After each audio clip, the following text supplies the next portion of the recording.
Well, the one thing I do know, it's a busy weekend for all of us on the NBC Sports Motorsports team. Hey, everybody gets to play. Look at that, Parker. Yeah. We got the Cup Series, XFINITY Series, IndyCar going this weekend, IMSA. We also have some motocross going as well. I mean, it's going to be a jam-packed weekend. And somehow New Hampshire and Lime Rock will be the hottest over Iowa. I haven't figured that out. We'll get into the weather. I haven't gotten that far yet on how this, I mean, it's going to be 99 in New Hampshire on Saturday. Woo! It's crazy. Parker, it's the Northeast. You're responsible for the weather. I know, it's all my fault, I guess. I'm learning everything's my fault here. Okay. You're catching on. I'm glad you're catching on then. It hasn't been this hot in the Northeast all summer, so they're certainly catching a heat wave, and that is one of the big storylines we are breaking down today, NASCAR America. Guys, it's going to be, as Marty said, well over 100 degrees inside these cars. Parker, as a driver, how concerned are you, and what can you do to combat the heat? So I think it depends on how well you've prepared, right? What you use inside the car. You know, you have people that use the cool suit, some that decide not to use the cool suit. Some use air conditioners, some don't use the air conditioner because their crew chief, you know, they want to keep the weight down in the race car. So there's all different things. There's all different methods. Kyle Busch uses a lot of ice bags. I've personally used that myself.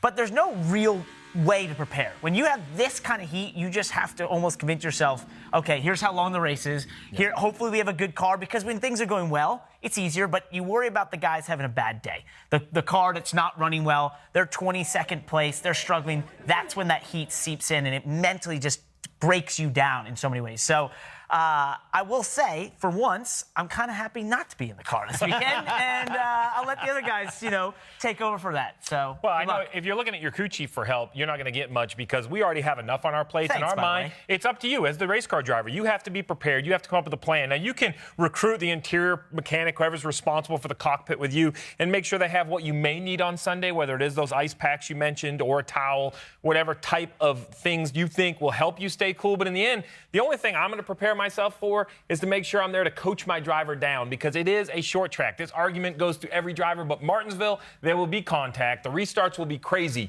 It's already pressure packed. And when you add the miserable interior temperatures of these race cars on top of it, I expect some very short fuses. And the right side window, which has never been mandated at New Hampshire until this year. So they have it at every track now.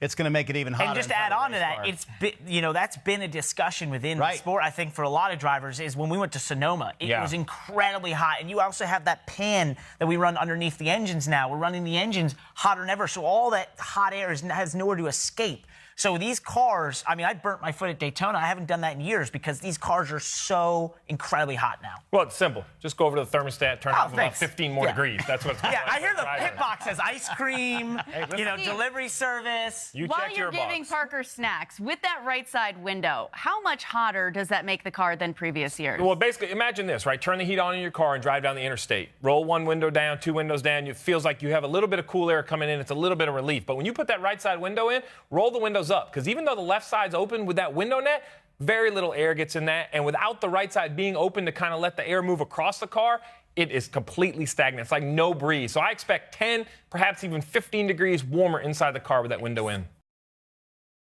Hey, Motorsports fans, thanks for watching. Make sure you hit subscribe before you go for all the latest news and highlights across motorsports.